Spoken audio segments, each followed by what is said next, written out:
lot of chances in the second half, but ended up having to kick threes instead of going for touchdowns. Just what were the decision making? What were making it so hard, especially on third down, to kind of keep them off of you? I'll start it off. I mean, first half as a group, wasn't good enough, and we know that. Credit to Missouri. They did a outstanding job, scheming up against us. They got great players. Coach Drake does a great job with what they're doing on defense, and, credit to them. We shot ourselves in the foot a lot our first half. Weren't converting on third down enough. I mean, it was tough with their blitz plan. But, in the second half, like you said, we had a lot of chances to finish down there in the red zone, and we just couldn't get it done. And, I got to be better down there. We all got to be better. But, we're going to get back to work and try to be better in those clutch moments when we need it. You know what I mean? So, that's my 2 cents on it. Nick, what made it so hard to kind of keep them off you guys, especially on third down? I felt like we had opportunities, and at the end of the day, we just didn't execute, right? And when you don't execute against a good opponent, you don't put yourself in a good opportunity to win the game. So, we didn't execute, we didn't convert when we needed to, and we saw the result. For either of y'all, how impactful was not having Vershawn out there today, both as a leader and as a player? We just got to be better as a unit, and I'll take the responsibility as the center and captain of this team. I had to do a better job getting our guys in more advantageous spots. We felt like we prepared for the game and prepared for what they were going to give us, but at the end of the day, we didn't go out and execute it. Yeah, like you said, great game plan. We just got to execute at a higher level.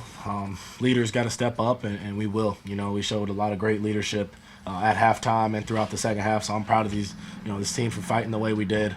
We all truly believe we were going to come back and win that game, and just fell short. So we'll get back to work. Yeah.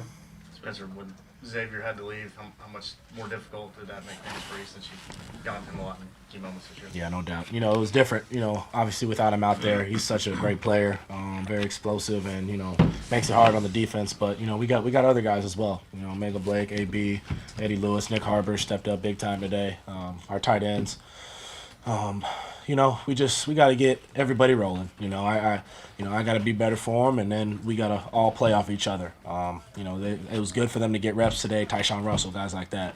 They're gonna go through some bumps in the road. They just gotta keep working, keep pushing. Because you see guys like Nick make big plays today, and that's gonna take him a long way and help us out for the next 5 games or so.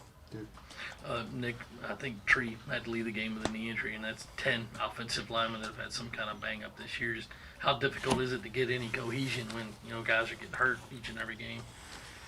The O-line has to play 5-as-1, and obviously we've had some bad luck this season when it comes to injuries, but at the end of the day, we have faith in the guys in the room to step up when their numbers are called. So Tree going down, and hopefully he's all right. But it's next man up. I think Chakai stepped in there, And look, these guys, they work their tail off every single day. I know that we get pressured a lot.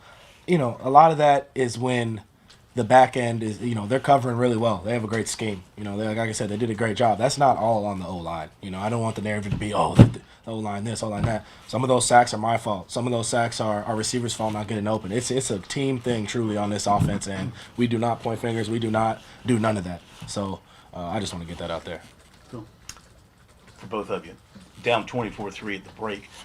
In the locker room, was it, and I noticed y'all came out looked like y'all came out late, yeah, like a minute ago or maybe 90 seconds before the team started coming out. Uh-huh. Was it fiery, or did the coaches just kind of leave it to yourselves to dig inside each man and figure it out? Coach Beamer walked in there, and we were already on it. I mean, leaders on the team already, getting guys into the game, motivating them, just telling them what we needed to do coming out in the second half. And I feel like we played a really good second half. Like I said, we just didn't finish, in key moments, and we'll get better from it. But I think we took a step in leadership. Obviously, we're going to need it the rest of the year. Got 5 more opportunities, and just got to keep playing 100% effort and give it in our all. And the ball rolls where the ball rolls. It seemed like a lot of the sacks were coming on third downs. What was Mizzou doing on third down? Were they just bringing blitzes or giving different looks, or what was happening? They had obviously a game plan specific package for us, and I think at the end of the day, a lot of the sacks were us not playing with the right technique and the right strain and the right finish. I think we were, protected and lost key one-on-ones. Can't lose one-on-ones as an O-line and in those crucial moments. There's two upperclassmen on this team, Nick. Obviously, I know it's your first year here, and Spencer your second. Being able to show the underclassmen just the fight through the adversity these next couple of weeks, how important is that going to be? You mentioned just being able to take that step forward as leaders today at halftime, but how important will that be in terms of just how this season's going to be written at the end? No doubt. We talked about it a little in the hotel. We've been going through adversity all year, and obviously we don't like being 2-5. I feel so bad for our group, for Coach Beamer, for our coaches. It's a horrible feeling. We're a really good team that, but we're just 2-5 at the time. But without adversity, you're not going to get better at anything. You're going to get complacent.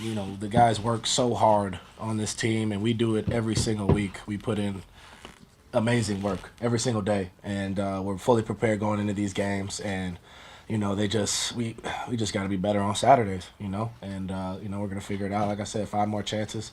You got to get through adversity to see success. I know a lot about that, and I'm gonna keep pouring into these guys and being a better leader for them. And I know he will too. He will too.